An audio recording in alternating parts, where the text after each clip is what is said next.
Às 10 horas e 20 minutos, retomamos então o início dessa reunião da CPI, da Assistência Social da População em Situação de Rua. Hoje é a 13ª reunião. Então, primeiro eu quero dar boas-vindas aqui para o secretário Danilo Borges Matias, secretário municipal de saúde. Seja bem-vindo. Secretário, tem um rito regimental aí? Se o senhor puder fazer a leitura, por favor. Bom dia, senhor presidente. Bom dia a todos os vereadores aqui presentes, Cleiton, Bruno Pedralva, Ciro Pereira, aos vereadores que nos assistem também e participam dessa sessão virtualmente. Eu, Danilo Borges Matias, 46 anos de idade, estado civil casado, residente em Belo Horizonte, Minas Gerais, na profissão de médico, cuja atividade é desenvolvida no endereço Afonso Pena 2336, bairro Funcionários. Prometo dizer a verdade, relatando sempre o que souber, explicando sempre as razões da minha ciência sobre o fato ou as circunstâncias pelas quais possa avaliar-se de sua credibilidade. Obrigado, secretário. Gostaria só de fazer um pedido para o senhor, que fique sempre falando de frente para o microfone, para que as pessoas possam escutá-lo e fazendo o uso da voz diretamente, que aí realmente quem está online já vai conseguir. A gente já sanou os problemas técnicos, peço desculpa ao senhor por ter feito aguardar esse tempinho. Como de praxe aqui na nossa reunião, a gente gostaria de abri-la com o senhor fazendo uma breve apresentação da sua trajetória, que te traz até aqui hoje como secretário. Então a palavra está contigo, gostaria que o senhor se apresentasse para todos. Sim, eu sou médico formado pela UFMG há 23 anos, todos eles dedicados ao SUS. O meu ingresso na Prefeitura de Belo Horizonte foi pelo Odilon Beres, onde se confunde aí a minha carreira de médico assistente com a carreira de gestor mesmo. Além de plantonista do pronto-socorro do Odilon, fui coordenador de equipes, depois gerente do pronto-socorro.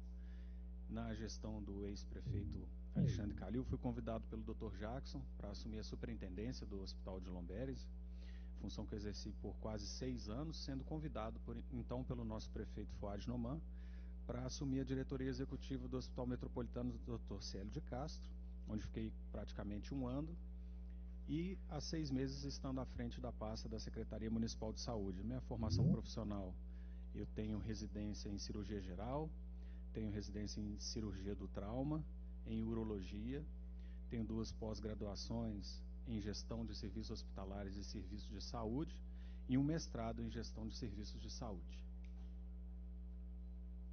Maravilha. Para a gente fazer a introdução, queria abrir a palavra aos vereadores para dar boas-vindas ao nosso secretário, Bruno Pedralva. Bom dia, Danilo, Fernando, Hércules, meus colegas vereadores, Ciro, Cleito, Braulio. É uma alegria a presença de vocês. A discussão sobre saúde das pessoas que estão em situação de rua, ela é transversal, né, em todos os momentos, quando a gente fazia as nossas visitas, né, Braulio? Quando a gente dialogava com as pessoas em situação de rua, quando a gente discutia com outros secretários, esse tema sempre ressurgia. Então é um privilégio para nós poder dialogar com você, Danilo, e aprofundar um pouco as reflexões sobre isso. Eu digo, como estou dizendo para todos os secretários que estão sendo chamados a essa CPI, né, que por uma questão de decisão da maioria dos vereadores, com a qual eu não concordei, vocês foram chamados de forma como uma convocação, né, como uma intimação. Mas eu digo com o coração aberto que isso não significa que tem nenhuma suspeita, né, de algum indício de irregularidade, de crime, nada disso, né? Foi uma decisão da maioria que eu discordei, mas então sintam-se acolhidos aqui, vamos a um bom debate. Obrigado. Muito obrigado, Bruno. Eu sinto que estou na obrigação, né, enquanto um servidor público, de servir, e parte do serviço é informar a população, coisa que eu faço com muito prazer. Vereador Cleiton Xavier. Doutor Danilo Borges, bom dia.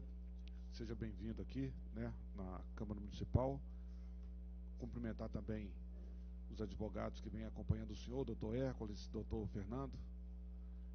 Cumprimentar o nobre vereador Ciro Pereira, vereador Bruno Pedralva, os demais vereadores que estão nos acompanhando remotamente. E só agradecer, presidente Braulio, a presença aí do doutor Danilo, também do João Antônio Fleury, que é o próximo que estará cooperando conosco aqui nessa CPI, tá? Boas-vindas. Obrigado. Vereador Ciro Pereira. Bem-vindo, secretário. Bem-vindo, doutor Fernando, doutor Hércules também. Bom, agradeço vocês estarem presentes aqui. Acho que é muito bom para a gente de fato conseguir esclarecer algumas dúvidas e com certeza eu acho que vai contribuir muito para o trabalho dessa CPI. Então, só registrar aqui o agradecimento do presidente também pela condução dos trabalhos.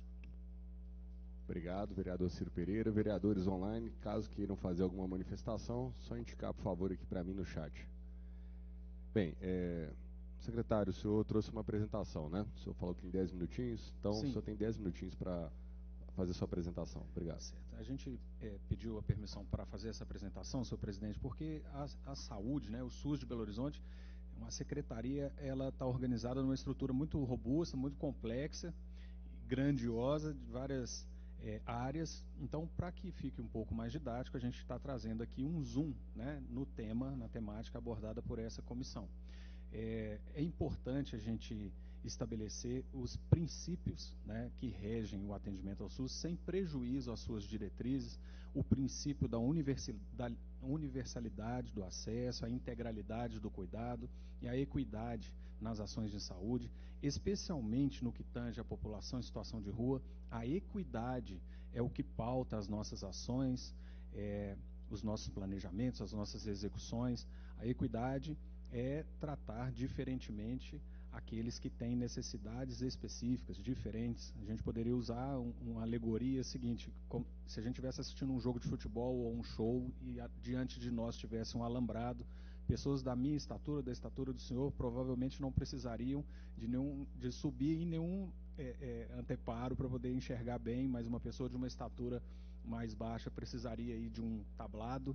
Uma pessoa que tem necessidade de usar a cadeira de rodas precisaria de um tablado adaptado para que em segurança essa cadeira de rodas suportasse, e provavelmente esse tablado um pouco mais alto. Isso ilustra um pouco o princípio da equidade e também, né, o princípio do plano terapêutico singular, porque ele permeia as ações e o cuidado com a população de rua, que é algo que é construído multidisciplinarmente por vários profissionais e que leva em consideração várias dimensões do indivíduo, não somente as biológicas, mas as sociais, as familiares, financeira e outras, de modo que a abordagem seja mais completa e mais efetiva.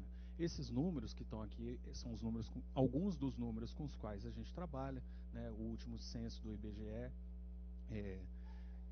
isso considerando apenas a população de Belo Horizonte, porque o SUS-BH também tem responsabilidade sanitária por parte da população de outros municípios do estado de Minas Gerais. O recorte população de Belo Horizonte, 26% deles considerados como elevado ou muito elevado risco de vulnerabilidade à saúde, né, segundo o levantamento do Índice de Vulnerabilidade Social. São 5.344 pessoas em situação de vidas na rua, conforme o censo, né, realizado pela Prefeitura e o FMG em 2023.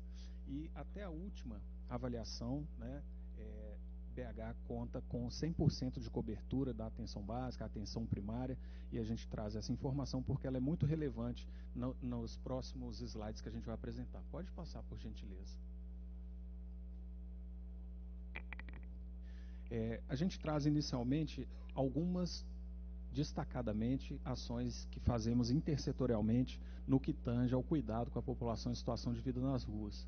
As nossas diretorias regionais de saúde, elas têm destacamentos, núcleos de trabalho, né, e o consultório na rua, que é um dispositivo que eu vou detalhar um pouco mais adiante, que é chave no atendimento a essa população. Trabalham em parceria com a Secretaria Municipal de Assistência Social, especialmente no serviço de acolhimento, né, institucional, os abrigos, os albergues, fazendo ações de controle contra o tabagismo, a prevenção da tuberculose, porque a gente sabe que essa população tem um perfil de adoecimento muitas vezes maior do que o perfil da população em geral por tuberculose, ações de vacinação, todas elas, prevenção e promoção da saúde, atualização do cadastro que é feito pelos nossos agentes comunitários de saúde, as ações em saúde bucal, rodas de conversa com a temática de redução de danos e outros. Pode passar, por gentileza. A gente também trabalha intersetorialmente com a coordenação de um programa chamado BH de Mãos Dadas, né, o consultório na rua, a nossa gerência de atenção primária e a gerência de média complexidade da assistência social, discutindo casos regularmente a cada 2 meses, mas para além disso, sempre que as necessidades em loco se manifestam para as nossas equipes, e são vários os serviços em vários equipamentos da cidade, né? Aí os centros de saúde, os CERSANs, os centros de convivência, os albergues, os abrigos, os restaurantes popular, praças e outras áreas de grande circulação de pessoas. Temos um núcleo chamado Núcleo de Vulnerabilidade em cada uma das regionais, que é composto por profissionais da saúde, cujo papel é identificar situações no território que necessitem de intervenção das nossas equipes e, quando necessário, as equipes de abordagem da assistência social, os CEAs, vêm junto conosco para esse trabalho. E também trabalhamos intersetorialmente no grupo de trabalho para mulheres em situação de vulnerabilidade. Não é somente para as mulheres que se encontram em situação de vida nas ruas, mas o nosso atendimento demonstra que a maior parte, mais de 50% das mulheres acolhidas por esse nosso trabalho, está nessa condição. Próximo. Outras ações intersetoriais, essa com a Secretaria de Segurança, o Centro Integrado de Atendimento à Mulher, em que mulheres com situação de vulnerabilidade social e trajetória de vida nas ruas, com uso prejudicial de álcool e outras drogas, em situação de violência doméstica, são atendidas pelas nossas equipes in loco. E a Casa da Gestante, né, que é também uma parceria da assistência social com a ADRA, nós também prestamos serviço intersetorialmente com esse equipamento. Pode passar, por favor. Importante a gente ressaltar que as políticas, né, do SUS de Belo Horizonte, alinhadas com as políticas ministeriais, elas são bem estabelecidas, algumas delas duram há muitos anos, os equipamentos são aí estabelecidos e conhecidos da população. Temos, por exemplo, CERSANs, Centros de Convivência, que estão completando esse ano 30 anos, o nosso SAMU está completando 20 anos, de modo que são referências, né? E não só para a população de rua, mas no que tange, né, a população em situação de rua. Além desses projetos intersetoriais que eu disse, nós temos o consultório na rua, que é uma estratégia que já é adotada por Belo Horizonte desde 2011, mas teve um incremento importante do ano passado para cá, para efetivamente começar a funcionar a partir de 2023, e ocorre uma mudança de consultório de rua para consultório na rua. Isso significa a gente ampliar a nossa possibilidade de atuar. Todas essas equipes, são 8 equipes, são compostas de médico, para além dos outros trabalhadores, assistente social, arte educador, psicólogo, enfermeiros, técnicos de enfermagem, motorista. E esse consultório, a tarefa dele é promover a equidade. Ele vai in loco, ele usa a itinerância como estratégia de ampliar acesso ao SUS, e ele é um grande articulador de todas as portas de entrada do nosso serviço. Então, o consultório na rua identifica, fazendo busca ativa, pessoas que estejam com necessidade de entrar num dos nossos centros de saúde. Eles fazem essa articulação. Por outro lado, as equipes do centro de saúde já são orientadas a trabalhar uma maneira de acolher, de incluir, de inserir essa população com todas as carências que lhes são peculiar, mas também de atuar no território, extramuros, no área de abrangência daquela unidade. O nosso SAMU, né, tem um trabalho muito ativo no que tange a população de rua, recebe muitos chamados, não só de equipes da saúde, e tem capacitações constantes com relação à forma de abordagem dessa população e a melhor forma de conduzi-los ao atendimento. As nossas UPAs, né, que são responsáveis por muitos dos atendimentos à população em situação de rua, especialmente nas condições de agravamento, nas condições agudas e urgentes, e exatamente porque percebemos que essa população, além de ter uma dificuldade em se vincular ao serviço de saúde e até aceitar o atendimento à saúde, ela tem um alto grau de desistência quando estando na porta dessas unidades, o que nos leva a fazer um fluxo diferenciado, não diferenciado no sentido de excluir os demais, mas porque eles já passaram, geralmente eles já passaram por um atendimento. Então esse paciente já espera dentro da UPA, num fluxo que favoreça, né, e que iniba a sua evasão. Favoreça o atendimento e iniba a evasão.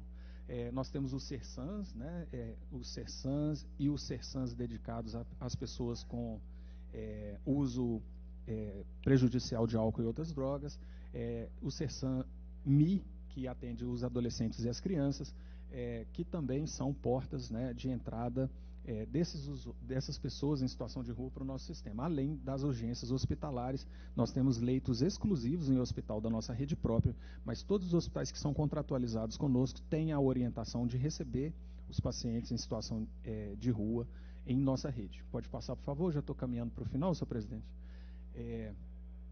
Mas é muito importante a gente destacar, né, que a atenção primária, ela é a indutora, né, ela é a coordenadora do acesso no SUS, e é o modelo que Belo Horizonte adota, né, aqui a cidade, na figura representada nas suas 9 regionais.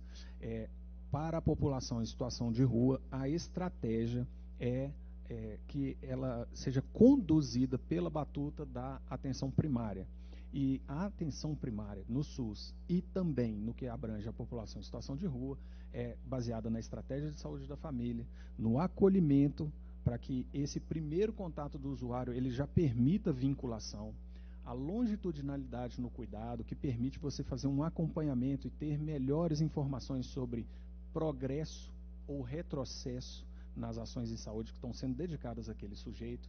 Então, como eu disse, a atenção primária é ela que coordena o cuidado e lança mão de outros recursos que eventualmente ela julgue necessário para cada caso, mas ela é vigilante no território, ela age extramuros, ela faz busca ativa, e todos nós estamos sempre abertos, né? A orientação é que sejamos acolhedores a esse tipo de população. Pode passar, por gentileza? Não só a população, como ao trabalho intersetorial. Conforme o censo, em que se verifica um grande percentual de pessoas com sofrimento mental vivendo em condição nas ruas, né, e até porque esse censo entrevista as pessoas, né, e é claro que que é natural que percebamos que todo mundo que está numa situação de rua, com tantas violências, com tantas carências, algum grau de sofrimento mental a pessoa deve ter, ansiedade, angústia, insônia, e ainda, né, a relação lesiva com álcool e outras drogas, faz com que a gente faça um recorte especial na nossa rede de atenção psicossocial, que não é somente voltada para a população em situação de rua, mas cujas premissas são aplicadas exatamente para essa população, né, que são, o Bruno conhece essas premissas muito bem, o cuidado e liberdade e cuidado integral, o respeito e proteção à vida, o respeito às diferenças, ao protagonismo e autonomia dos usuários, a descentralização e corresponsabilização dos agentes territoriais locais, a desinstitucionalização voltada para a inclusão da pessoa como sujeito e a redução de danos como estratégia de abordagem. Pode passar? Este é o último slide, que demonstra os serviços que são dedicados quando a gente fala de população em situação de vida nas ruas. São todos os nossos 152 centros de saúde, com 596 equipes de saúde da família. Os que estão marcados em verde aí são os que são ligados à atenção primária, que são nossas equipes de consultório de rua, equipes de BH de mãos dadas, compostas por 18 redutores de dano, são pessoas que têm a vivência, a trajetória, já passaram pela situação de vida nas ruas e que agora se dispõem a ajudar quem esteja nessa mesma condição. 9 centros de convivência, que também são equipamentos ligados à gerência de saúde mental, além do CERSANS AD, do CERSANS, que são 9, o CERSAMI, que atende crianças e adolescentes, que são 3, unidades de acolhimento provisório, uma para adultos, uma para crianças, o projeto Maloca, que é o cuidado com os animais das pessoas em situação de rua, né, prestando cuidado e fazendo ações de saúde para esses pets. 51 equipes de arte na saúde, são arte educadores que desempenham aí um papel terapêutico, né, da arte para aquelas pessoas com sofrimento mental, uso lesivo de álcool e outras drogas, além da nossa rede hospitalar. Em linhas gerais, é isso que pode ajudar a balizar os esclarecimentos que os senhores necessitarem nesse momento. Obrigado, secretário. Então vamos fazer algumas perguntas e se o senhor achar que é pertinente ou necessitar, basta o senhor falar e projeta novamente na tela, né? Eu vou começar as perguntas aqui, mas os vereadores que quiserem perguntar, só me sinalizar também e a gente vai fazendo esse diálogo. Especificamente na questão da pasta de moradores de rua, pessoas em situação de rua, como que hoje efetivamente funciona a troca de informações entre a Secretaria de Saúde e a Secretaria de Assistência Social. Como que se dá essa interface? Essa interface, ela acontece oficialmente com reuniões entre as equipes da saúde e equipes da saúde mental, e ela se dá no território, no dia a dia, enquanto o atendimento acontece, a população é identificada, as suas condições são mapeadas e a interação entre as equipes da saúde e da assistência social se dá em ato.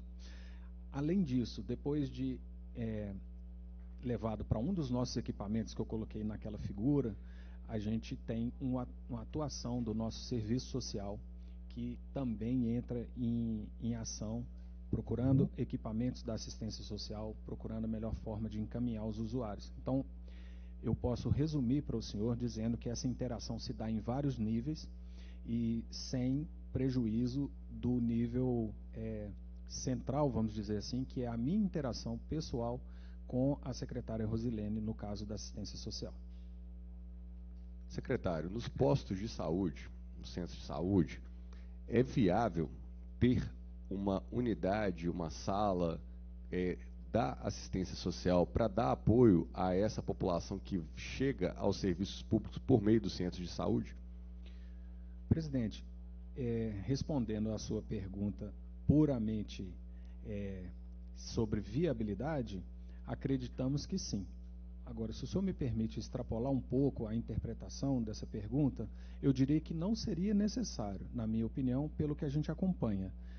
Hoje, a interação, a interlocução, ela se dá de modo satisfatório, mas nada impediria, né, o equipamento de saúde de abrigar um profissional da assistência social em sua área física. Essa pergunta, ela traz, obviamente, por trás dela uma discussão, porque hoje nós percebemos que, apesar de ser um problema que envolve muitas pastas, às vezes ele fica desconectado no dia a dia prático. Alguns territórios têm mais demanda, outros não, mas o fato é, enquanto a infraestrutura da assistência social, ela tem, digamos assim, uma distribuição mais, ela é menos capilar, a saúde já tem uma estrutura mais capilar. Hoje a gente acaba criando uma movimentação de pessoas muito grande para que elas usem os equipamentos da assistência social, enquanto na verdade elas poderiam estar já sendo abordadas no seu território, de origem principalmente, e muitas vezes a própria referência do centro de saúde seria de fato um ponto que ficaria mais evidente, mais fácil da pessoa entender onde procurar, onde buscar. Só que por outro lado também, conversando com as pessoas, existe uma certa, digamos assim, uma repulsa de não misturar muito, porque os públicos têm um comportamento diferente, né? A pessoa que tem trajetória de vida nas ruas, não necessariamente é aquela pessoa que está... trajetória nas ruas não significa que a pessoa está num estado deplorável nas ruas, mas eventualmente ela está apta a transitar e às vezes é mais fácil para ela encontrar com isso no centro de saúde mais próximo do território. E a gente vê então muita segregação, né? Tipo assim, não, isso aqui não é da assistência social, isso aqui é da saúde, isso aqui é separado. É nessa perspectiva que eu tentei, por meio dessa pergunta, escutar o senhor na sua opinião e visão de por que esses serviços não são mais integrados em si. É natural na forma como a gente raciocina e constrói, né, o nosso raciocínio, a gente hierarquizar e compartimentar as informações, até mesmo para que a gente possa entender. Mas em ato, senhor presidente, na vida real, não há nitidamente onde termina a ação da política de saúde e onde começa a ação da política social. É claro que todas as nossas ações precisam melhorar, né? Eu nunca falaria aqui que nós estamos diante de um SUS perfeito, né? Meu trabalho é tentar melhorá-lo, aperfeiçoá-lo com a ajuda de muitas equipes muito competentes que nós temos. A gente tem buscado, né, desde que eu assumi a pasta há 6 meses atrás, uma interlocução e uma facilitação do diálogo, mas não só do diálogo, mas do trabalho intersetorial, porque a gente entende que algumas situações para manejo da área da assistência social são difíceis quando não tem por perto um profissional da saúde, e é nesse sentido que a gente tem trabalhado.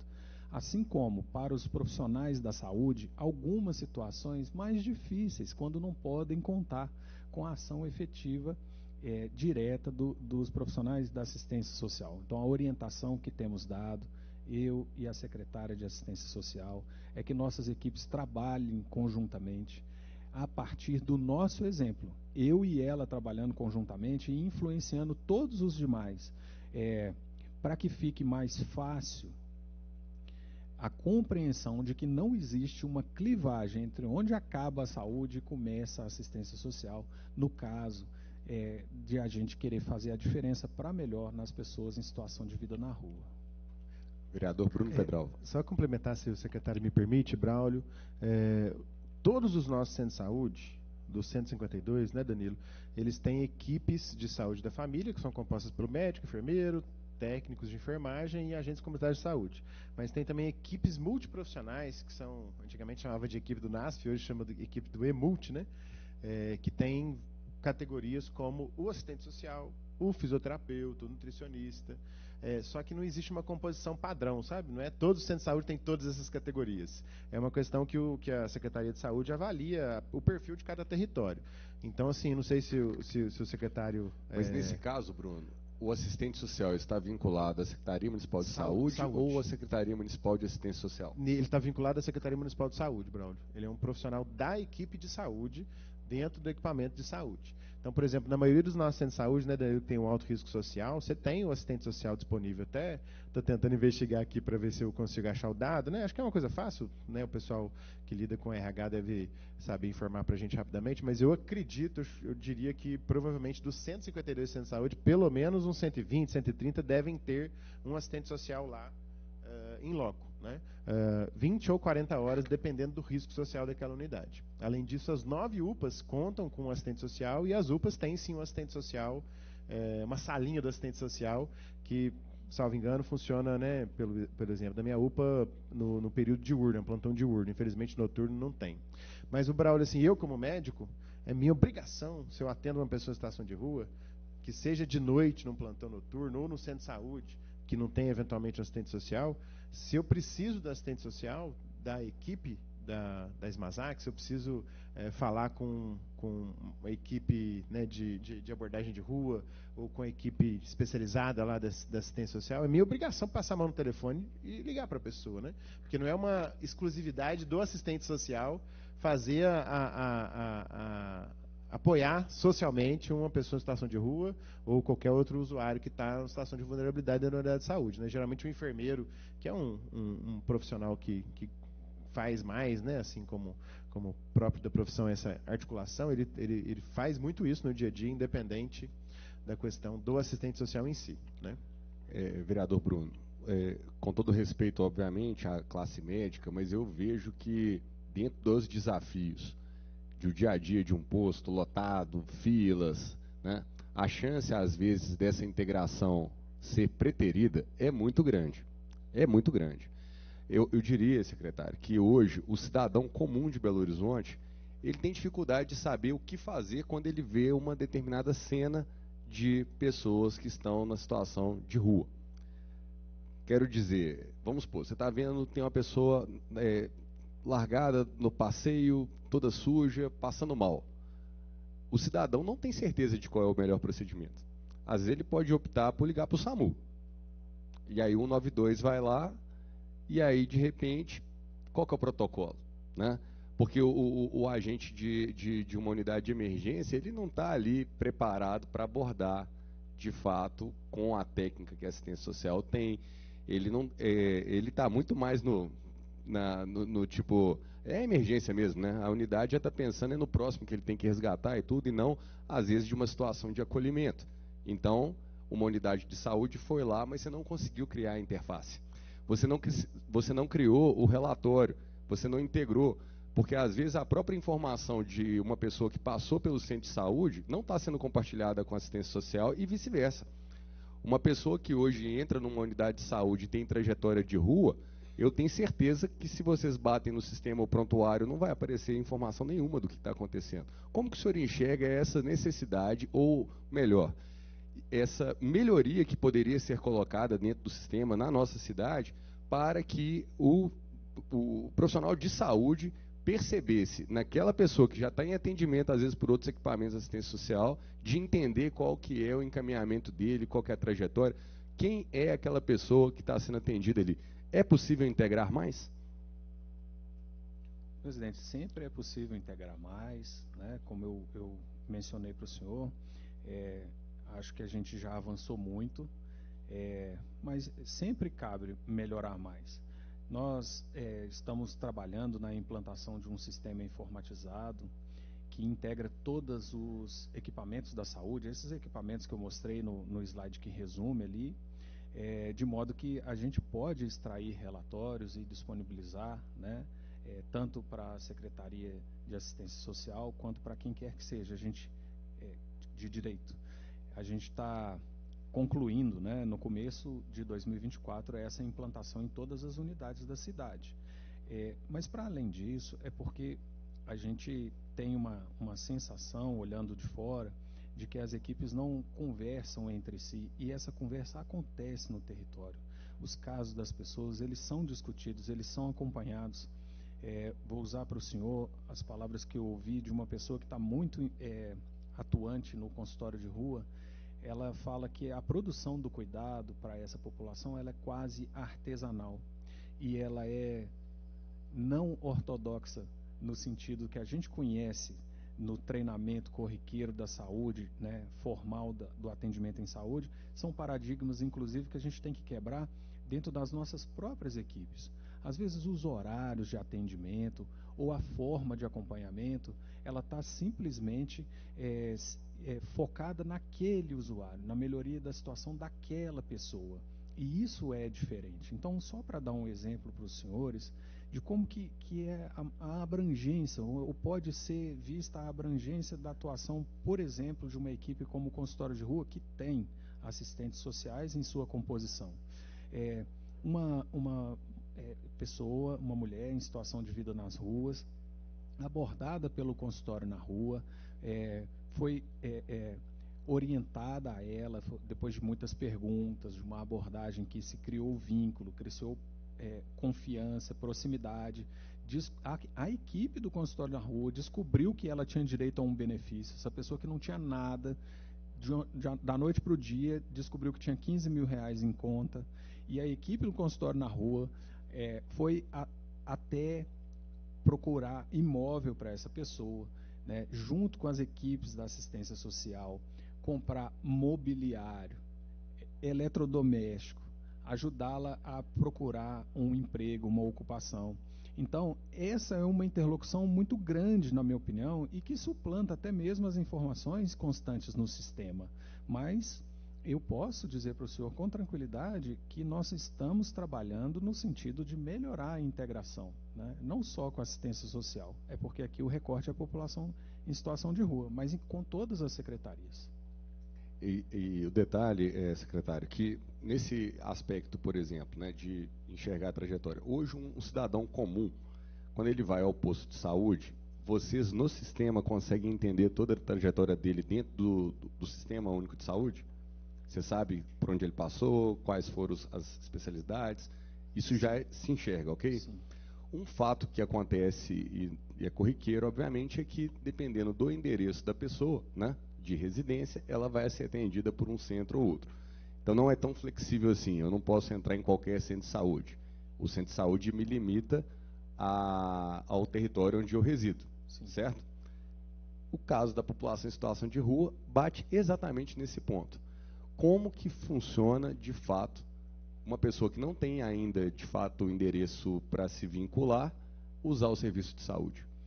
Ou ela tinha, né, e perdeu. É isso mesmo, senhor presidente. A situação da população em situação de rua é essa população que perdeu tudo isso, né? Não tem um documento, não tem Mas domicílio. o posto está preparado para atender? Eu afirmo para o senhor que sim.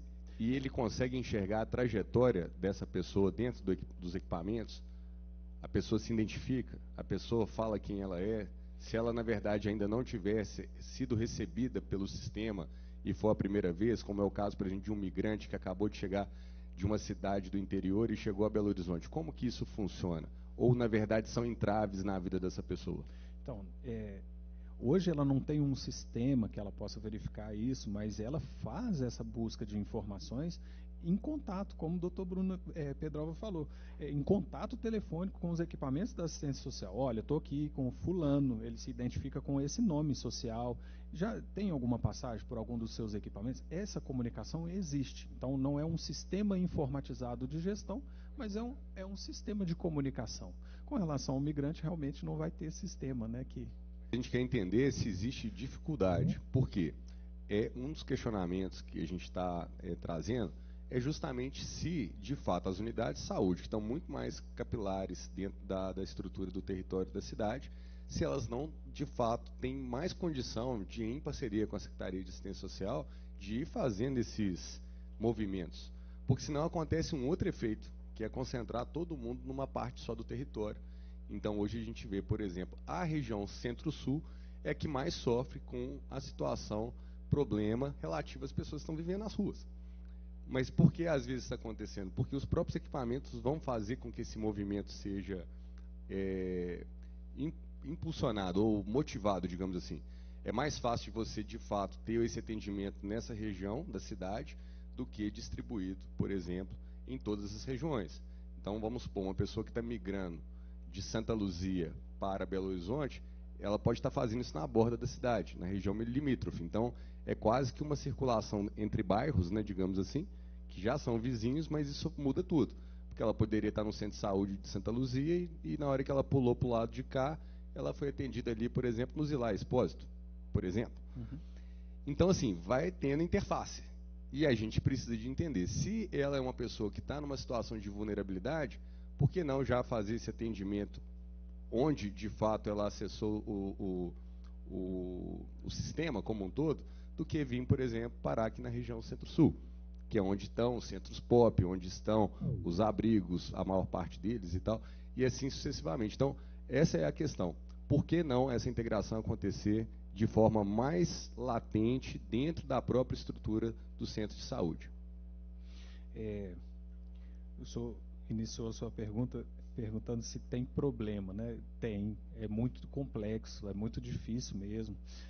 O perfil dos profissionais que trabalham com população em situação de rua na Secretaria Municipal de Saúde, ele é um perfil diferente, tem que ser alguém que realmente esteja muito imbuído do espírito de ajudar e de entender a realidade dessas pessoas, como é que eles ganham a vida, como é que é a relação deles com o território, se ele está sofrendo ameaça ou não, se tem algum benfeitor, porque existem aqueles cidadãos que abrem a casa para o morador de rua, determinado horário do dia, tomar um banho, comer um pão, tomar um café, e ele não vai, por exemplo, acessar um serviço de saúde nesse horário, que ele ganha ali no sinal de trânsito algum sustento. E essa dinâmica, conhecer isso, é fundamental para ter uma boa atuação quando a gente está com as equipes nas ruas. Então, o sujeito, né, ele tem essa mobilidade, ele tem essa liberdade. E a gente pode inferir o porquê que eles ficam em determinadas regiões, né? Mas eu concordo que há possibilidade de revermos, há possibilidade de ampliarmos a análise do que mais a gente pode fazer, mas saiba, senhor presidente, que as equipes do consultório na rua, enquanto esse trabalho de articuladores da assistência, respeitam também essa lógica territorial e não há uma busca por sobrecarregar determinadas unidades de saúde em determinadas regiões. Muito pelo contrário, né? O nosso avanço agora vai na direção de que as equipes de consultório na rua possam fazer mais intervenções in loco, possam ser mais resolutivas lá aonde a população escolhe ficar, porque tem uma parte que é inerente à vontade do sujeito. Secretário, tem... Bruno, quer falar? Só uma informação que a gente estava apurando com a equipe que cuida disso lá na Secretaria. Danilo, se me permite, na realidade, todos os 152 centros de saúde têm um assistente social da equipe de saúde. São 152 centros de saúde e 192 assistentes sociais em centros de saúde de Belo Horizonte, né? Me lembro que acho que na época do ex-prefeito Calil, do ex-secretário Jackson, teve essa mudança, porque realmente há mais tempo não tinha em todo o centro de saúde. Aí eles conseguiram ampliar para ter em todos os centros de saúde. Mas, para além disso, tem também, né, você conhece melhor do que a gente, os CRAS, que são Centros de Referência e Assistência Social dos territórios, que são, digamos, de baixa complexidade, que também trabalham muito firmes lá com o centro de saúde, né, apoiando, e a assistente social do centro de saúde é que faz mais rigorosamente essa ponte. Agora, a população em situação de rua, o Braulio, como você bem conhece, né, ela tem essa tendência de estar mais concentrada, né, Danilo, em algumas regiões do território. Então, tem centro de saúde nosso que a situação da pobre de rua é muito presente, como o Centro de Saúde São Cristóvão, ali na Lagoinha. Não sei se você já teve a oportunidade de visitar, mas assim, me lembro que eu fiz uma visita recente lá, de todos os atendimentos deles, num dia, geralmente de 10% a 20% são de pessoas que estão em situação de rua. E é um centro de saúde, inclusive, que tem um reforço da assistência social, da saúde lá no dia a dia. E também, importante lembrar que as pessoas que estão em situação de rua, a orientação, para além até da orientação institucional da Secretaria de Saúde, o que a gente aprende na faculdade, né, não só os médicos, os enfermeiros, todos os profissionais de saúde, uma coisa básica risco daquele indivíduo. Seja um risco clínico ou um risco social. Se tem um risco social, você precisa tratar de forma, entre aspas, diferente pela questão da equidade. Então, por exemplo, eu mesmo, recentemente na UPA, eu acabei optando por internar um paciente em situação de rua, que estava com uma infecção de pele, Danilo, que se fosse uma pessoa que tivesse moradia, se tivesse um apoio social familiar, às vezes ele até poderia tratar na casa dele. Mas, como era uma pessoa com situação de rua, a gente teve que fazer uma internação hospitalar para que ele pudesse ser cuidado com a qualidade necessária para a situação de saúde dele. E é claro, né, gente, assim, tem profissionais que às vezes, por diferentes motivos, né, não seguem uma ou outra orientação, mas a orientação institucional da Secretaria de Saúde é, sim, que as pessoas em situação de rua sejam tratadas com prioridade do ponto de vista ético-social, porque realmente são situações de maior vulnerabilidade. E aí, Danilo, quando a gente vai pegar, inclusive, mortalidade, né, gente, é uma coisa curiosa, sabe? As pessoas mais pobres, as pessoas em situação de rua, elas morrem mais, inclusive de infarto, de AVC, de causas clínicas, então é fundamental que elas realmente tenham uma atenção especial nas unidades. Secretário, nessa semana nós tivemos uma visita que foi assim tenebrosa, lá no abrigo Granja de Freitas. Realmente uma estrutura muito precária, as pessoas em situações insalubres, e tivemos a oportunidade de conversar com várias pessoas que lá moram, inclusive uma senhora que tem 6 filhos. Ela já está no local há 5 anos, ela não foi deslocada para uma outra política de habitação, então há em cima disso uma grande insegurança. E conversando com ela, ela falou que a respeito de ligadura de trompas. Ela tinha vontade de fazer a ligadura de trompas e ficou muito tempo na fila e não foi atendida, e usou com as seguintes palavras a expressão: se quiser fazer, tem que pagar separado, porque o SUS aqui a gente não consegue. O posto de saúde, eu fiquei na fila lá um tempão e não consegui. Bem, como funciona hoje quando uma pessoa decide por fazer um procedimento desses, por exemplo, a ligadura de trompas, ou no caso dos homens, a vasectomia, com vistas a não ter mais filhos e assim, obviamente, ter uma espécie de planejamento da sua família para, principalmente quem vive em situações mais adversas, poder seguir sua vida. Como funciona isso e qual que é a perspectiva? Essa frase que ela falou faz sentido? Presidente, não que eu tenha conhecimento, né? Não faz sentido, porque não é do nosso conhecimento dificuldade de acesso para esse procedimento em nossa rede. Especificamente com relação à população de rua, uma das ações que são feitas por essas equipes que eu descrevi aqui anteriormente é o aconselhamento, né? Tanto sobre sexualidade, né? Qualquer que seja a orientação sexual, né? da pessoa, e com relação ao seu desejo reprodutivo, o que é o melhor para aquele ou para aquela pessoa. Só para que você tenha ideia, nesse ano de 2023 nós distribuímos quase que 1 milhão de preservativos, né? Fora as ações que fizemos no carnaval, na virada cultural, etc. Preservativos masculinos e preservativos femininos. Mas as nossas equipes têm conhecimento do fluxo, de onde se consegue esses procedimentos de contracepção cirúrgica na nossa rede, né? Nós temos vários prestadores e eu pediria, se possível, que nossas equipes localizem essa usuária que está hoje no Granja de Freitas, para que a gente possa entender melhor qual que é a demanda dela e possa ajudá-la definitivamente. Ela já fez. Ela disse que não conseguiu fazer dentro da rede pública.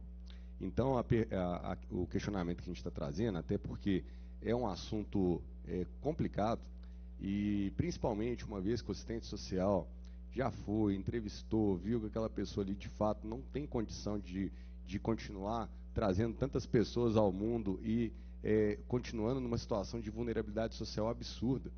No momento que ela decide chegar ao Estado e falar, né, gostaria de fazer isso, precisamos ser ágeis.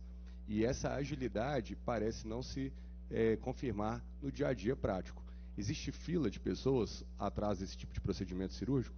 Sempre existe, presidente. O que a gente tem que fazer, ao invés do imaginário que é zerar a fila, é gerenciar a fila. E eu afirmo para o senhor que o gerenciamento dessas filas, as citadas vasectomia e a laqueadura, são bem gerenciadas em nosso município, não são um problema de saúde. Além do mais, essa pessoa, né, ou pessoas que se encaixam nesse exemplo que o senhor citou, até que consigam a contracepção cirúrgica, tem outras opções.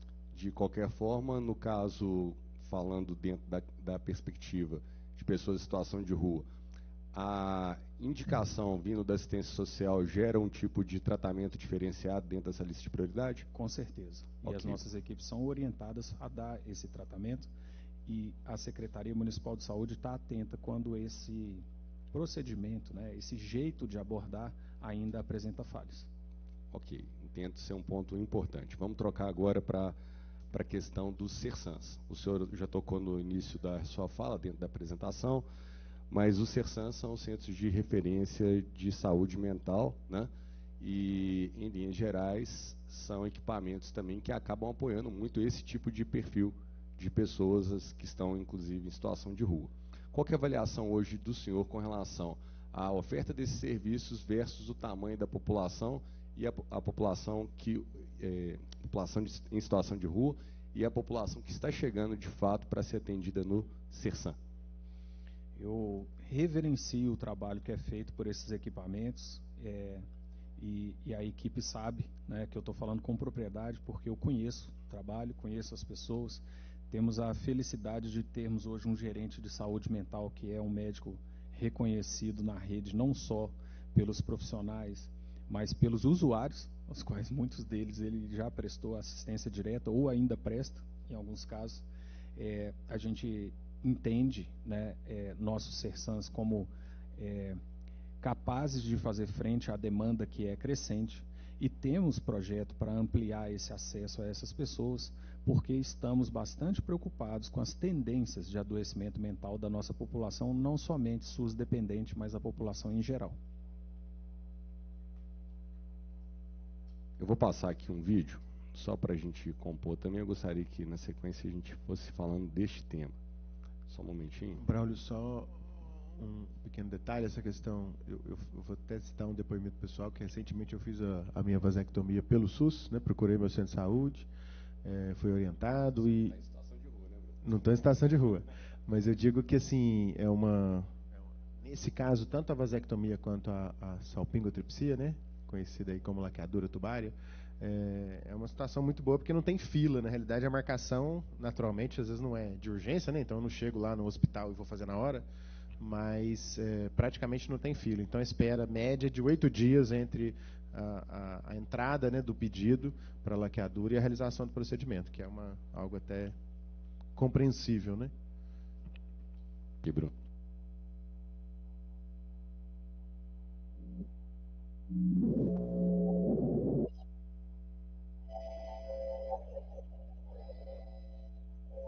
Tem um grupo pesado de pessoas que tem problema de vício, de droga, tem problema de saúde mental, e nós estamos nos aproximando dele, levando a equipe de saúde, fizemos consultórios ambulantes para chegar nessas pessoas. Ou seja, o trabalho está sendo feito. O senhor Fuad, prefeito, fez uma entrevista, deu uma entrevista, se não me engano foi anteontem, na rádio, e tocou nesse ponto. esse equipamento aqui, entendo que é o Sersan, e o outro equipamento são os consultórios de rua, certo? Bem, no caso do Sersan, já foram feitas algumas audiências públicas nessa casa, e as pessoas questionam muito o seguinte, que como hoje a diretriz é de apenas fazer o tratamento dessas pessoas, né, de forma, nas suas casas, né, em liberdade, que vocês chamam dessa forma, muitas vezes a questão da internação de determinados quadros psiquiátricos fazia-se necessária e as pessoas entendem que a cidade não faz. Então, ao invés da pessoa estar internada e estar no hospital com todo um tratamento, assim como tem hospitais que fazem isso aqui, inclusive o próprio Raul Soares, enfim, por que hoje o município de Belo Horizonte entende que esse tipo de procedimento não deve ser adotado? A internação de pessoas com problemas psiquiátricos. Não, senhor presidente, não é essa o entendimento de Belo Horizonte. Enquanto secretário de saúde, eu posso falar para o senhor com toda tranquilidade que as internações sempre são conseguidas quando indicadas. O que acontece é que elas devem ser fruto de uma avaliação de uma equipe multiprofissional na área da saúde mental.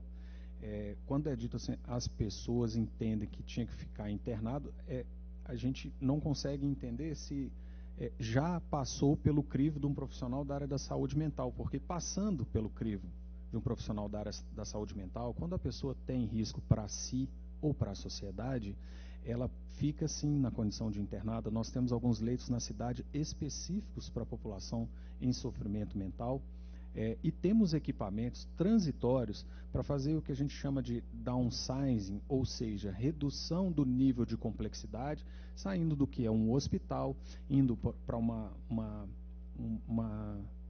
uma estrutura temporária, né, em que esse paciente, esse usuário possa ficar, até que ele recobre a condição de fazer o seu tratamento ambulatorialmente. Então, não há, né, uma diretriz da Secretaria Municipal de Saúde, do SUS de Belo Horizonte, de não se internar aqueles que tenham indicação de internação. Então, hoje, há internação? Sim, senhor. E no quadro moradores de rua? Isso acontece? É frequente? Não é? Como funciona isso? Porque muita gente fala muito, por exemplo, do fechamento do Hospital Galba Veloso, né? Assim, não sou da área de saúde não, mas a gente escuta dessa forma. É lógico que já tem mais tempo, né? O Bruno talvez deve saber da data certinha, mas é como se esses equipamentos, de fato, fossem equipamentos que trariam realmente mais conforto, não só para quem está sendo tratado, como também para aqueles que estão sendo afetados diretamente pela conduta dessas pessoas, às vezes em transtorno psiquiátrico pela cidade. Então, por isso que a gente queria entender e pontuar em cima disso, né? Qual que é, de fato, o quadro? É necessário aumentar essa estrutura ou não? Ou o que a gente tem hoje dá conta do recado? O que a gente tem hoje dá conta do recado. É uma opinião pessoal minha que há uma tendência de aumento, para o qual eu acho prudente os gestores da área da saúde se prepararem para um aumento de demanda. Acredito, assim como todo um movimento conhecido no Brasil como luta antimanicomial, que determinados equipamentos eles eram promotores de sofrimento ao invés de permitir a possibilidade de se reintegrar e de até mesmo se curar, e que nos nossos equipamentos de saúde mental o usuário tem plenas condições de, recebendo a medicação, ter condição de retornar, né, à sua condição anterior, sem colocar a sua própria vida em risco e sem colocar a vida de demais membros da sociedade em risco. E isso não é a minha área de especialista, mas eu sei que isso leva um tempo, isso pode demandar recursos diferentes para pessoas diferentes, até mesmo a permanência em equipamentos da saúde mental por mais tempo, o que não significa uma internação por décadas, 20, 30 anos em equipamentos da saúde, conforme tem-se notícia e amplamente documentado numa página triste da história brasileira. Bem, nesse aspecto de pessoas com transtorno mental, a gente também tem um capítulo, às vezes, que antecede, que é o abuso de álcool e drogas. essa pasta de combate às drogas, né, álcool e outras drogas, é uma pasta trabalhada pela assistência social ou ela é trabalhada pela Secretaria de Saúde? Ela é trabalhada intersetorialmente, com o protagonismo da saúde. Inclusive, eu estou assumindo a presidência do Comitê de Políticas sobre Drogas a partir de janeiro do ano que vem, porque cabe, no meu entender, a Secretaria de Saúde nortear a abordagem, os protocolos, os tratamentos, os medicamentos, os insumos, e trazer, né, intersetorialmente outras secretarias, como segurança, fiscalização, a assistência social, o desenvolvimento econômico e outras. Hoje nós temos serviços especializados para abordagem de pacientes com abuso de álcool e outras drogas. Temos equipamentos específicos para isso, que são os Sersans AD, mas no caso de uma urgência, por uma intoxicação, todas as nossas UPAs estão orientadas e capacitadas a prestar esse atendimento, e o nosso SAMU orientado devidamente com protocolos para encaminhar para esses serviços.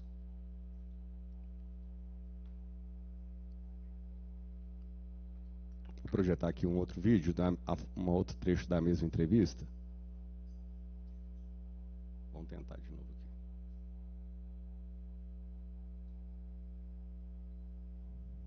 aqui. Dessas pessoas, o que eu disse no primeiro momento é o seguinte: essa pesquisa mostrou o nível de saúde precária dessas pessoas, muitas pessoas.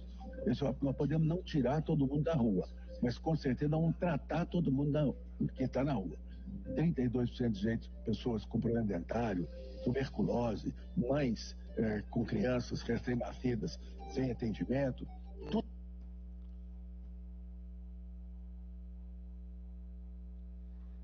Bem, o senhor Fuad, né, colocou o cenário bem macro, né? Hoje, qual que é a incidência efetiva de pessoas, tuberculose, por exemplo, que é uma doença que tanto tempo já se gastou e muito investimento foi feito para que ela praticamente sumisse do mapa da saúde, né, digamos assim, mas essas questões, a gente queria entender, dentro da cena, por que muitos problemas que são de saúde, de fato, às vezes ficam ao léu como se fosse, de fato, um problema só da assistência social. Afinal de contas, vou usar aqui as palavras da própria secretária Rosilene, que ela verbalizou para a gente aqui numa das nossas oitivas, que às vezes só a assistência social está sendo cobrada e outras pastas não. Então, falando da área da saúde, como que vocês enxergam esse tema, essa pasta, principalmente no recorte das pessoas em situação de rua, e acredito que é o que o prefeito Fuad trouxe aí nessa fala. Senhor presidente Braulio, como o senhor citou o prefeito Fuad, eu também gostaria de citá-lo em minha resposta. O prefeito, ele colocou à frente das pastas, né, das secretarias, pessoas competentes, responsáveis, plenamente conscientes dos seus deveres e da responsabilidade que tem nas mãos.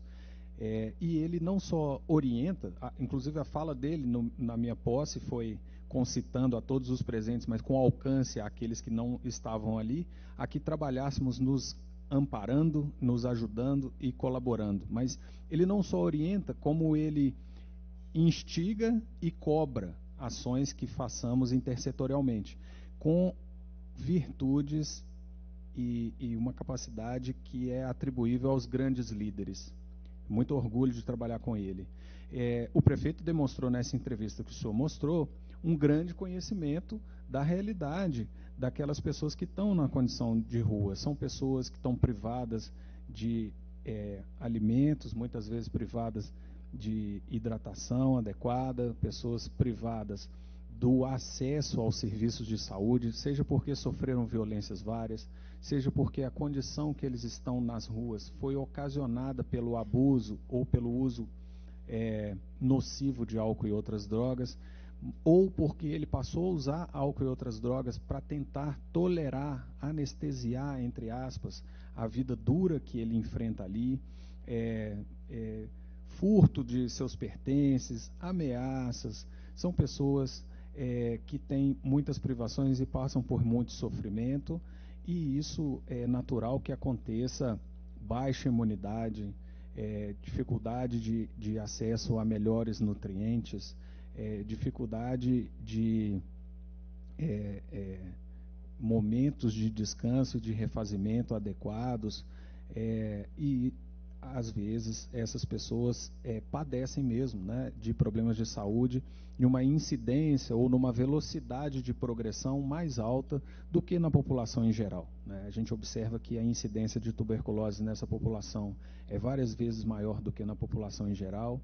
Eu não sei se todos sabem, mas o tratamento é feito com penicilina aplicada em doses intervaladas de 21 em 21 dias. Então, é um desafio para as equipes assistenciais ter de novo na cena aquele mesmo usuário depois de 21 dias, porque é difícil ele estar no mesmo lugar, por mais que se tenha uma rede interconectada de liga, procura, cadê o fulano? Então, são muitos os desafios, mas o SUS, ele é universal, ele atende a todos.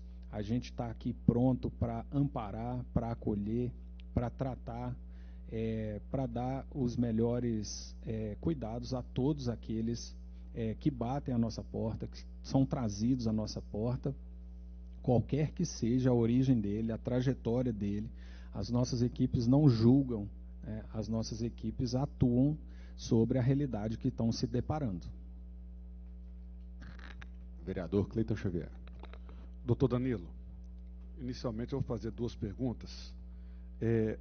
O senhor poderia afirmar que a saúde mental é o maior desafio hoje da Secretaria de Saúde no tocante à população em situação de rua?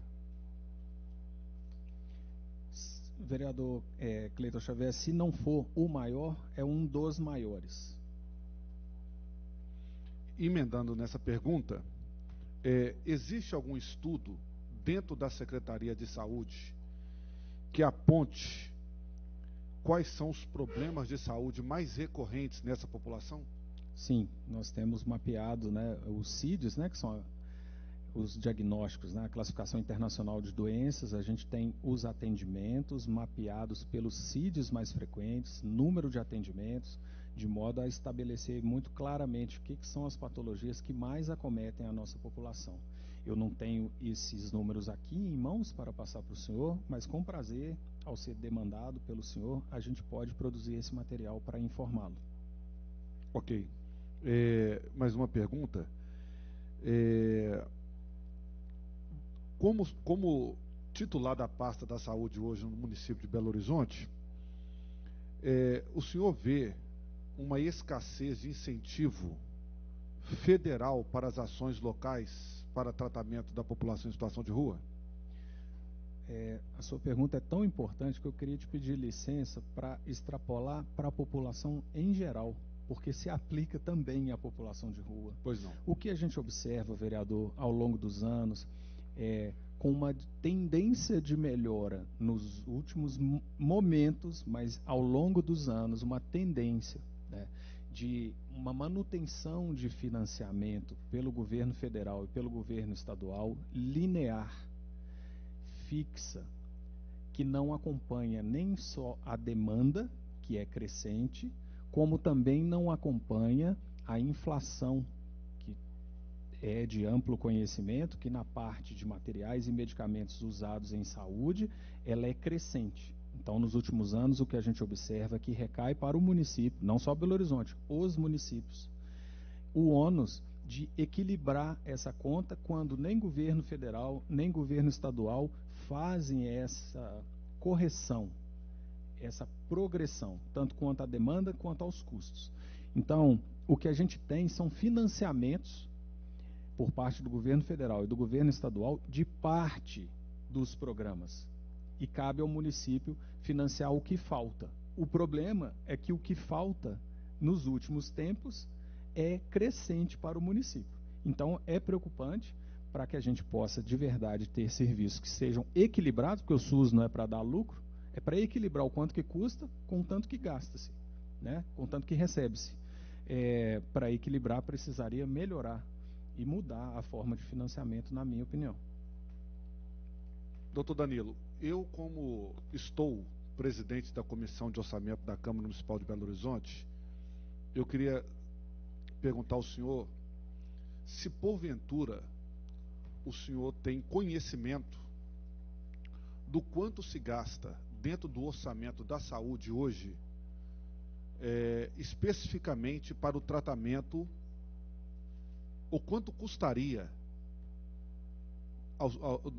na sua percepção, o tratamento dessas patologias que são recorrentes e que têm sido atendidas pela Secretaria.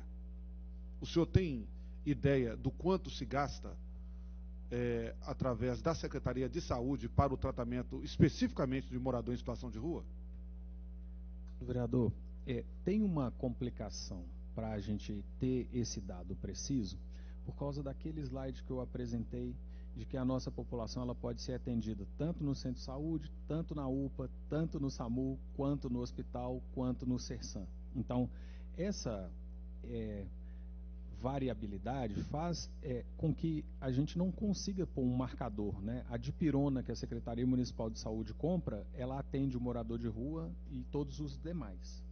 Especificamente nas equipes do consultório de rua, a gente tem aí, eu não sei precisar exatamente, mas posso, quando demandado, te encaminhar algo em torno de um custo, uma necessidade de se manter de 7 milhões de reais por ano, contra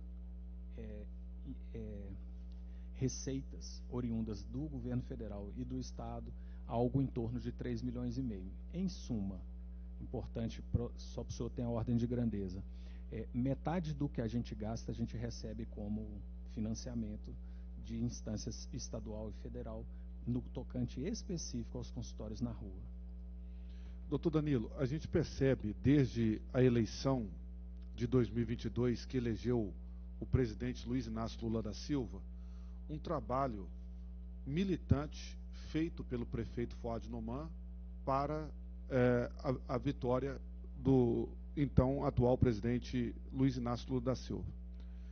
E a gente tem visto, nós temos percebido, um esforço muito grande do prefeito em querer, por exemplo, desativar o aeroporto Carlos Prates, enfim, para outras políticas públicas diversas da finalidade que aquela área se propõe.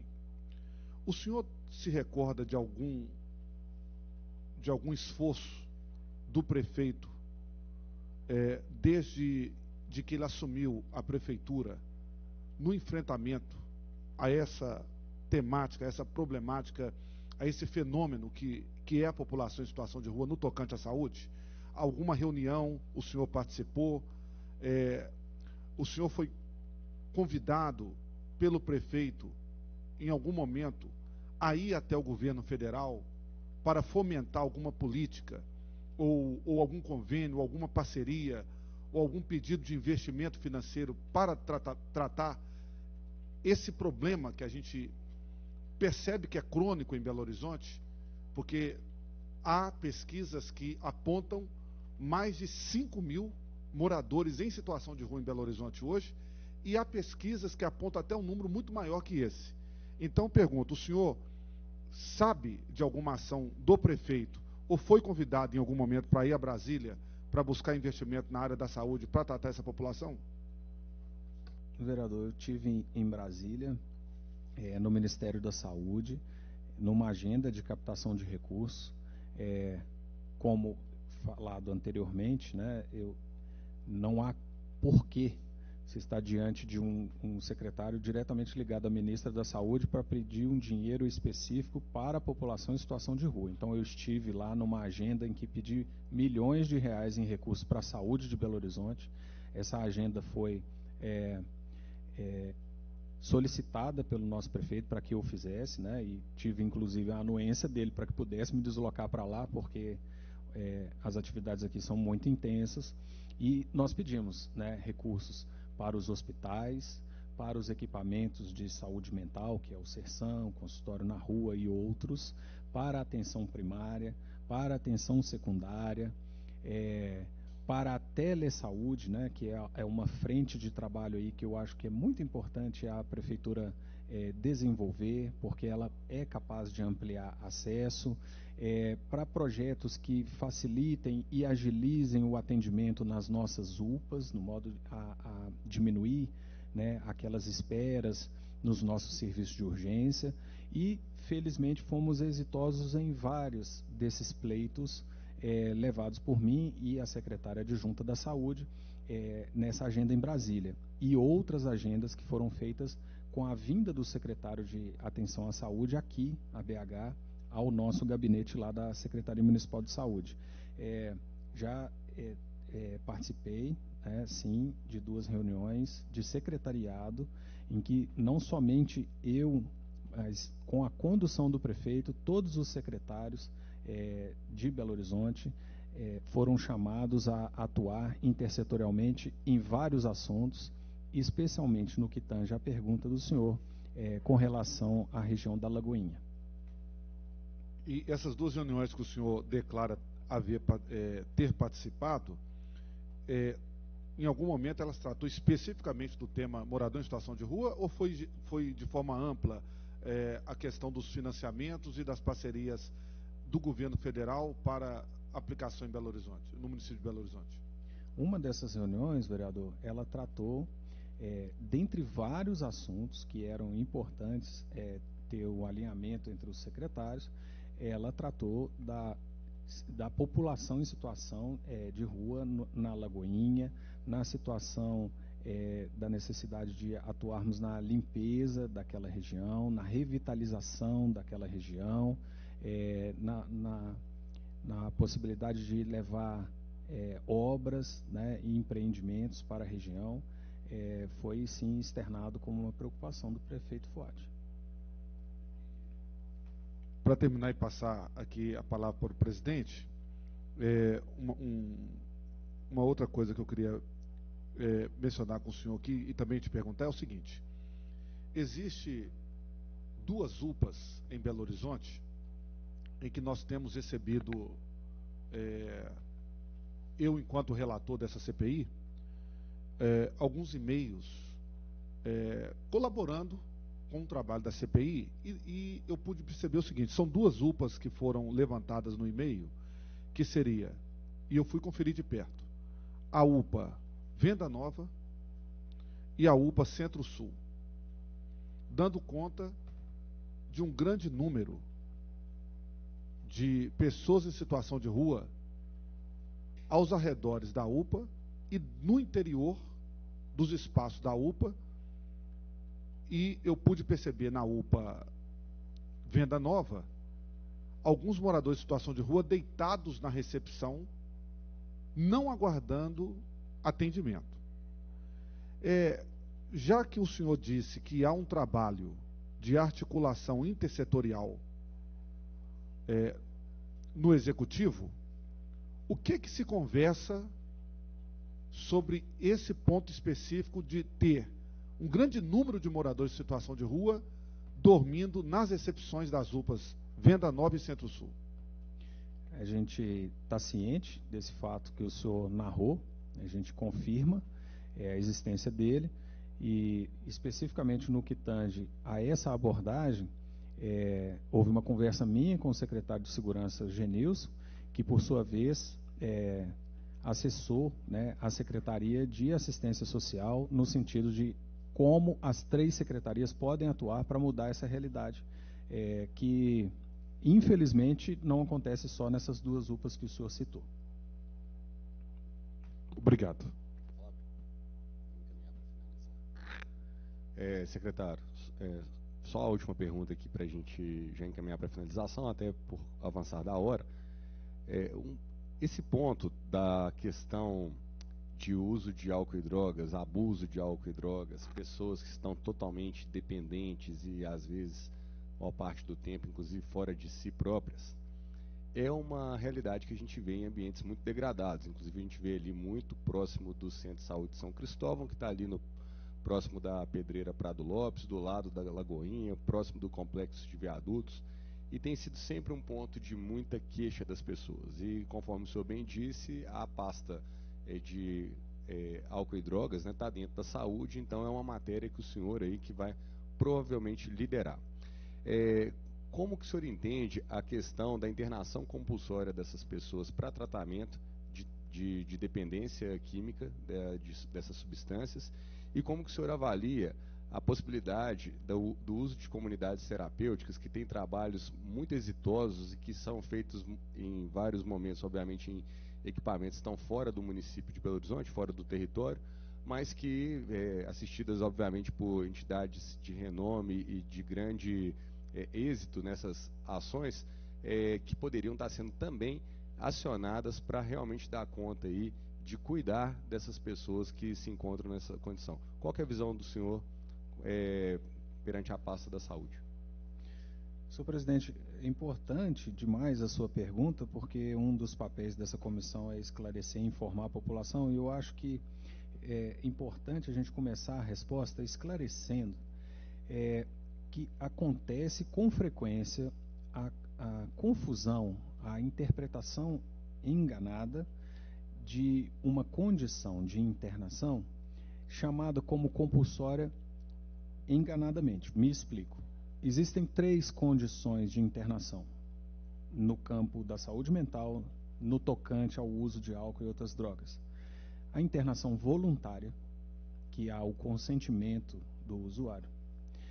A internação involuntária, quando o indivíduo não tem condição suficiente de tomar a melhor decisão por ele, e que sempre acontece depois da avaliação de uma equipe multi-transdisciplinar e que, em consenso, encaminha esse indivíduo para a internação. E a internação compulsória propriamente dita, que acontece sob ordem judicial. A internação compulsória, ela é uma determinação e ela deve ser cumprida. Na minha visão, se a gente estiver falando desse tipo de internação, por determinação judicial, a minha opinião pessoal é que seria um risco o magistrado tomar uma decisão de tanta magnitude sem se embasar, ao menos num parecer médico de outros especialistas no campo da saúde mental. Mas são esses os tipos. No tocante às comunidades terapêuticas citado pelo senhor, o que a gente deve se apegar às evidências científicas, e pelo menos ao meu conhecimento, eu não tenho evidências científicas de que a forma como as comunidades terapêuticas trabalham impacte num desfecho positivo para as pessoas. Antes de mais nada, gostaria de pontuar que conheço muitas pessoas que, por sua vez, têm relatos de experiências exitosas quando pacientes são admitidos em comunidades terapêuticas e por lá ficam, recebem bons cuidados e podem reingressar. Eu, particularmente, na minha vida pessoal, perdi um grande amigo, um dos meus 2 maiores amigos, egresso de uma comunidade terapêutica e que foi para as vias do suicídio. Na minha avaliação, esse caso, como é a crítica de alguns profissionais da área da saúde, é que o ambiente da comunidade terapêutica afasta o indivíduo da vida dura, real, cruel, com dificuldade de lidar com desafios que ele, porventura, não conseguiu enfrentar e que continua acontecendo enquanto ele está dentro da comunidade terapêutica. E, ao regressar, talvez essa realidade tenha se tornado até pior, talvez até mais cruel, mais difícil. Por isso que alguns defendem que o indivíduo faça o seu tratamento enquanto ele vá sendo ajudado a encarar as agruras dessa realidade que ele está submetido, ao invés de ter um choque muito grande quando egresso da comunidade terapêutica. Não tenho nenhuma ideologia com relação ao assunto, mas eu sinto, profissionalmente falando, que carecemos de trabalhos cientificamente comprovados dessa eficácia, e especialmente quanto ao segmento desses pacientes no decorrer do tempo. Vamos finalizar então. Doutor Danilo, eu quero te agradecer e deixar a última provocação. O que o senhor entende hoje, então, como o principal desafio e como nós, parlamentares, podemos apoiá-lo em melhorar, né, a performance e a atuação do campo da saúde no prisma da sua pasta? E assim já aproveito para te passar a bola para você fazer um fechamento, que a gente vai encerrar a nossa oitiva. Presidente,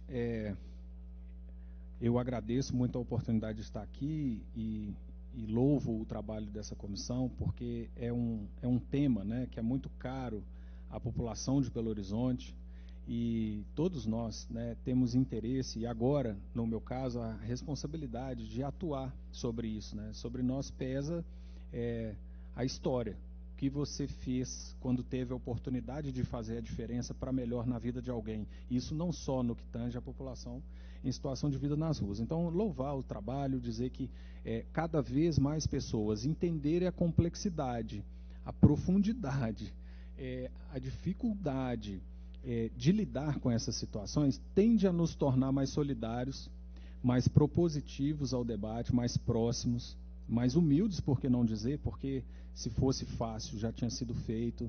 As soluções prescritivas, elas são de curto prazo, né? Na canetada a gente resolve muito pouca coisa no longo prazo. Então, dizer que este é um dos desafios, que a minha pasta está à frente, mas não é o único, né? Nós temos muitos desafios.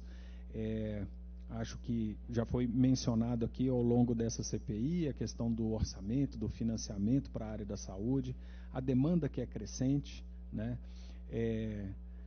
São muitos os desafios e sempre, né, nós encaramos a Câmara Municipal de Belo Horizonte como parceiros, né, em potencial para nos auxiliar no enfrentamento, né, dessas questões.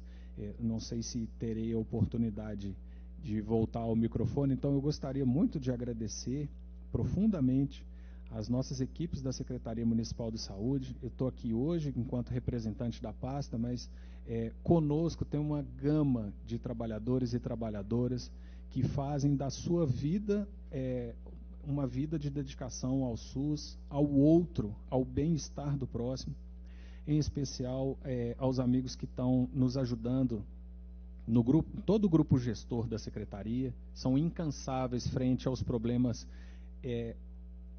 de prima facie intransponíveis que nós enfrentamos. Agradecer os demais secretários, né, da Prefeitura pelo trabalho em equipe, pela forma respeitosa e exitosa como vem conduzindo suas pastas. Agradecer em especial ao doutor Fernando, doutor Hércules, a Marina, pelo tanto que nos ajudou, né, nos apoiando aqui nas preparações para essa oitiva, e dizer a todos que estamos à disposição, né, no sentido de podermos executar o nosso trabalho da melhor forma possível. Muito obrigado. Então, obrigado, secretário.